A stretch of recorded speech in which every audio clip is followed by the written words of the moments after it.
શું કરો સંસાબા? જય શ્રી કૃષ્ણ, ઓમ શાંતિ, જય સ્વામિનારાયણ. બધા મજામાં ને? આ જો હવે આ વટાણા કાલે લાવી ને લાવી એની શાક કરવું બનાવવા થાય ને. કેમ સ્ટોર કરવાના છે? ના ના, તો આપણે હવે એવું છે, લીલા વટાણા રગડા પેટીસ બહુ સરસ થાય. રગડા પેટીસ થાય લીલા વટાણાની. હા, બહુ સરસ થાય.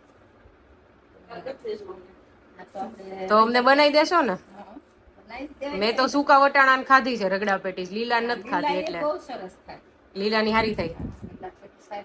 હા, એમાં હમણાં બટેટા બહુ સારા આવે છે. હા, વેફર ના આવે એટલે નવા આવે બટેકા. સરસ આવે છે એટલે એની રગડા પેટીસ આપણે બનાવી દીધી. એટલે મેં લાઈન 2 કિલો લેતી આવી. સ્ટોર નહીં કરવો, એની બહુ મજા આવતી. અત્યારે શું બનાવવાનું સાબા? આજે તો આપણે શું બનાવશું? શું ખાવું? જે ખાવું હોય એ કયો એ બનાવી. તમે શું બનાવશો? વટાણા લાવ્યા છો તો અત્યારે કઈ યુઝ તો કરશું ને? હું તો કાલનું કહું છું. કાલે રગડા પેટીસ. હા, કાલે રગડા પેટીસ. તો આજે પૌવાનું કંઈક વાનગી બનાવી.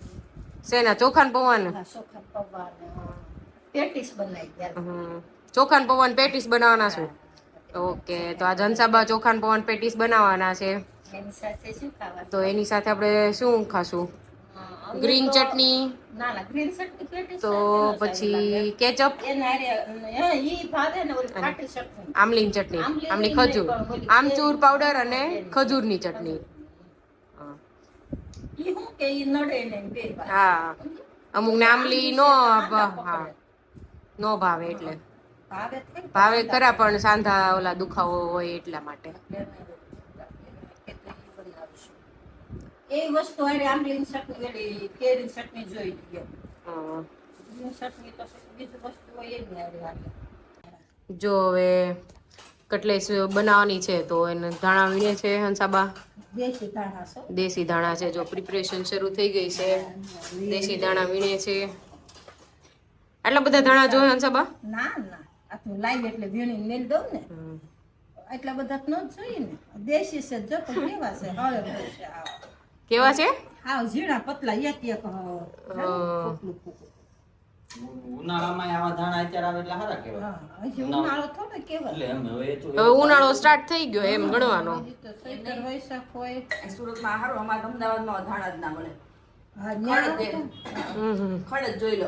મોટા પાન વાળા. અમે જ આપણે સુરતમાં અમદાવાદમાં આવા ધાણા જોવા ન મળે, ઝીણા. લાલ મરચા જોતા હોય તો મારે અડધું અમદાવાદ રખડી લાલ મરચા મળે. મોટા પાન વાળા ધાણા મળે અમદાવાદમાં. આપણે રિક્ષાઓ આવે ને એમાં વસ્તુ બહુ સરસ આવે. એમાં હારી આવે તો હવે આપણે સારું મળે. કટલેસ બનાવવાની તૈયારી કરવી સારી. આ તૈયારી કર, પણ એમાં ધાણા નાખવાથી ટેસ્ટ વધારે આવે ને, એટલે હંસાબા વધારે અત્યારે એક્સ્ટ્રા થોડાક જ ધાણા હતા ઘરમાં, એટલે હંસાબા આખી પૂળી લઈએ. પાછું પપ્પાને ધાણા ભાવે નહીં, આજે પપ્પા નથી એટલે વધારે ધાણા નાખશે. જો હવે ધાણા કટિંગ થઈ રહ્યું છે. જો હવે ધાણા કટિંગ થઈ ગયા છે. હવે શું કરો છો હંસાબા? બટેટા પૌવાનો મસાલો કરવાનો. બટેકા મેશ કરો છો? પછી બીજું આ પૌવાને પૌવાની અંદર બટેટા નાખી દેવાના, બધો મસાલો કરવાનો. તો ડાયરેક્ટ પૌવા નાખ્યા કે એને પલાળ્યા? કેટલા મિનિટ પલાળ્યા? 5 મિનિટ પલાળ્યા. 5-10 મિનિટ પલાળ્યા. એટલા પલાળવાના. પછી પલાળીને ધોવાના, પછી કોરા કરી નાખ્યા જારીમાં. પછી બધું બટેટું નાખવાનું. મીઠી લીમડી અહીંયા પડી છે, નાખવાની છે? હા, એ નાખીને કટિંગ કરી. કટિંગ કરીને નાખવાની છે? હા, કટિંગ કરીને. કટિંગ કરીને હંસાબા લીમડી નાખવાના છે કટલેસમાં. જો આ પેલા મસાલો ને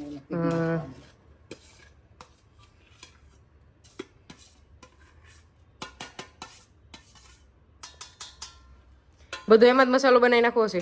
બધું આમાં જ. તો હવે શું કરો છો હંસાબા? જો આ મસાલો બનાવશું. એમાં પેલી લીમડી, કડી પત્તા કે કડી પત્તા, મીઠો લીમડો. હા, મીઠી લીમડી એ જો સુધારીને નાખું છું. કેમ? શેના માટે? હા, આપણે કટલેસ બનાવી દઈશું એના માટે. તો એનો ટેસ્ટ વધારે સારો આવે એમ? ટેસ્ટ સારો આવે. ટેસ્ટ સારો આવે ને, એમ કહે છે કે મીઠી લીમડી ખાય ને તો આપણને એસિડિટી ઓછી થાય. અચ્છા, એવું છે. ઠંડી. જો આપણે સ્વાદ અનુસાર મીઠું એડ કર્યું. જીરા પાવડર નાખવાનું. પછી જીરા પાવડર, ધાણા જીરું. હા, પછી ગરમ મસાલો. ગરમ મસાલો. પછી આ પછી આ ધાણા રાઈટ, આદુ મરચું. આદુ મરચીની પેસ્ટ. આમાં કાંદા લસણ નખાય? આપણે નહીં નખાય, જે ખાતા હોય એ નાખે. હા એટલે એમ જ, આપણે નથી ખાતા પણ આમ કે આદુ નાખી, આદુ ને મરચી વધુ યુઝ.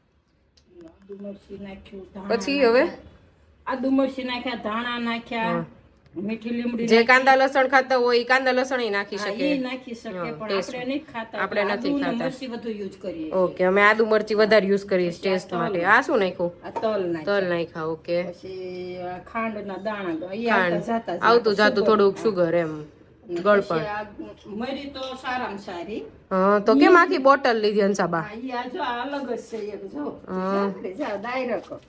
ડાયરેક્ટ ઓલો મરી પાવડર થઈ જાય? હા, આમ ખાંડવાની નહીં હા જાય રીતે આમ. બતાવો તો થાય છે. આમ છે.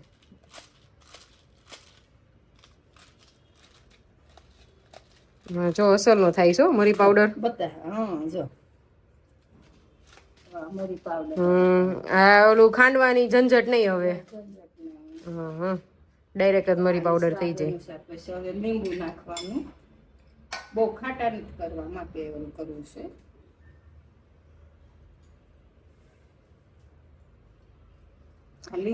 લીંબુ બધાને જે રીતે ભાવતો એ રીતે નાખવાનું. અમુક ને ખાટું ભાવતું હોય તો વધારે નાખવાનું. આને છે ને હાથેથી મસળી નાખવાનું. હાથેથી મેશ કરી દેવાનું. આમાં હળદર નહીં નાખવાની હો. હળદર નહીં નાખવાની? ના ના, હળદર નહીં. આપણે એટલે તો હળદર બહુ યુઝ કરી, પણ હળદર નહીં નાખવાની. આવી રીતે મસળી નાખવાના. હા, આમ તમે લોટ બાંધતો આપણે લોટ બાંધવી એવી રીતે મસળવાનું. એવી રીતે મસળી. બટેટું ને પૌવા બે એકદમ મિક્સ થઈ જવા જોઈએ એમ ને? હા. શું હંસાબા કટલેસ બનાવવા માંડ્યા? હા જો કટલેસ બનાવું છું. પછી હવે એવી રીતે બનાવવાની. કઈ રીતે? નાની નાની આવી બનાવવાની. રીતે નાની નાની? ઓલી કટલેસ તો પણ હાર્ટ શેપ ની નો આવે? આવે ને, એનું બીબું હોય ને. હા, તો આપણે કેમ રાઉન્ડ કરવી છે? કરાવું ને, મેં બીબું મળ્યું નહીં, મેં ગોત્યું પણ નથી. ઓકે, નો મળ્યું એટલે? હા, એટલે ન મળ્યું ને. મેં આ ઓલી રગડા પેટીસ બનાવી એને જેવું થઈ ગયું. આ જેવું થઈ ગયું. એ શું કે શેકવાની. હા. આપણે શેકવીને આશે તે તળવાની આવશે. પછી આ છોકરા બાળકો માટે નાસ્તામાં બનાવી શકાય. કેમ? રોંઢે છોકરાઓ નાસ્તો ખાવો હોય ને હા, તો એ બનાવી શકાય. એમાં ઝાઝા પૌવા આવે ને બટેટા તો થોડાક જ અમથા આવે. એટલે જો છોકરાઓને રોંઢે ભૂખ લાગી હોય તો 15-20 મિનિટમાં બની જાય એવું નાસ્તો ઇન્સ્ટન્ટ છે બપોર પછી રોંઢાનો. અને આને તળવી ન હોય તો શેકી શકાય છે. રોટલીમાં શેકાય હોય જો એવી રીતે બનાવી ને તો આ બધી નાની નાની બનાવી પછી તળવાની છે. જો તળવા માટે હંસાબાએ જો તેલ મૂકી દીધું છે કડાઈમાં. હવે હમણાં બધી કટલેસ બની જાય એટલે તળવા માંડવાની છે. પછી આની સાથે ખાવાની ચટણી. કઈ ચટણી? કે ગ્રીન ખાય તો ગ્રીન કરે, પણ ગ્રીન કરતા ઓલી ખાટી મીઠી નથી આપણે બનાવતા આંબલીની બનાવવા, ખજૂર અને આમચૂર પાવડર ની ને ઈ બનાવે, આમચૂર પાવડર ની બનાવે, બધી જે ખાવ હોય ઈ બનાવે. આની સાથે બધી ચટણી હાલે. અત્યારે પણ હાંધાના દુખાવાવાળાને આંબલીની નો હાલે. એટલે આમલી એડ નથી કરતા. એટલે આમચૂર પાવડર એટલે કેરી સૂકવીને એનો પાવડર બનાવ્યો હોય ઈ, અને એની સાથે ખજૂર.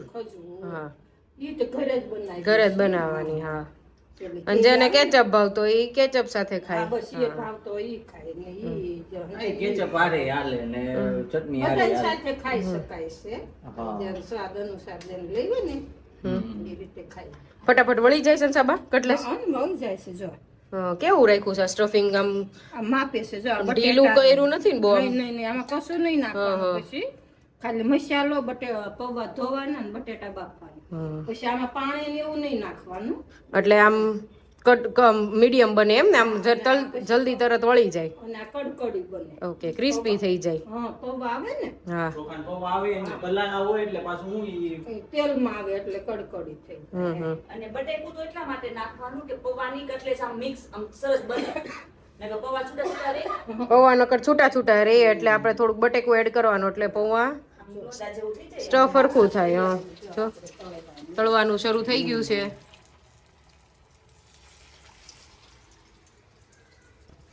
ફ્લેમ કેવી રાખવાની અંસાબા, ધીમી કે ફાસ્ટ?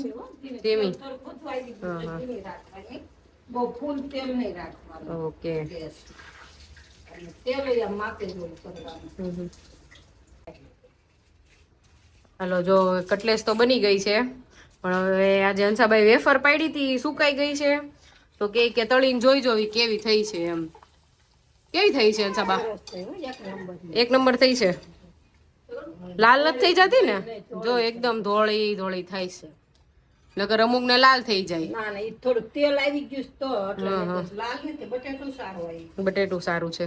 ઈ નહીં ઓલું ચૂરણ પાડો તો ચૂરણ લાલ બટેકાનું જે ચૂરણ બને ને ચૂરણ છે ને લાલ બટેકાનું બનાવ્યું આ હતું. સુરણ છે ને ઈ લાલ બટેટાનું છે, ઈ જોઈ કેવું થાય છે. એ ધીમું બનાવો. ઈ એક નંબર થયું જો. હા, ને એક નંબર થયો એકદમ. એકદમ જોયું? હા, વ્હાઈટ વ્હાઈટ. વ્હાઈટ થયું. આ તો વધુ સારું થયું. નકર કરતા.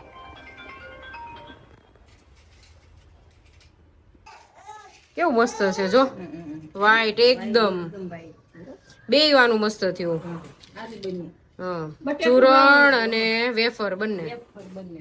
અને આમથી બટેટું સારું આવ્યું છે એટલે. હા, નહીં તો બટેટું નગર બટુકું સરખું ન હોય તો કેવી થઈ જાય. એમને થોડુંક પાડવામાં ફેર પડી જાય, બટેટું બાફવામાં ને એમ બધોય ફેર પડે. તો હવે હંસાબા કટલેસ રેડી થઈ ગઈ. હા, રેડી થઈ ગયું. ઓકે, જો મસ્ત યમ્મી યમ્મી કટલેસ દેખાય છે, એકદમ ક્રિસ્પી કટલેસ સાથે ગ્રીન ચટણી અને છાશ. તો તમે પણ હંસાબાની આ રેસીપી ટ્રાય કરજો અને કમેન્ટ કરજો, અને તમે પણ કઈ રીતે કટલેસ બનાવો છો એ કમેન્ટમાં શેર કરજો. કેવી રીતે બનાવો છો એ અમને કહેજો, કમેન્ટમાં લખજો. હા, અને પછી અમારી રેસીપી ટ્રાય કરજો અને કેવી બની ઈ પણ કમેન્ટ કરજો. લાઈક કરો. શેર કરજો, લાઈક કરજો, સબસ્ક્રાઇબ કરજો.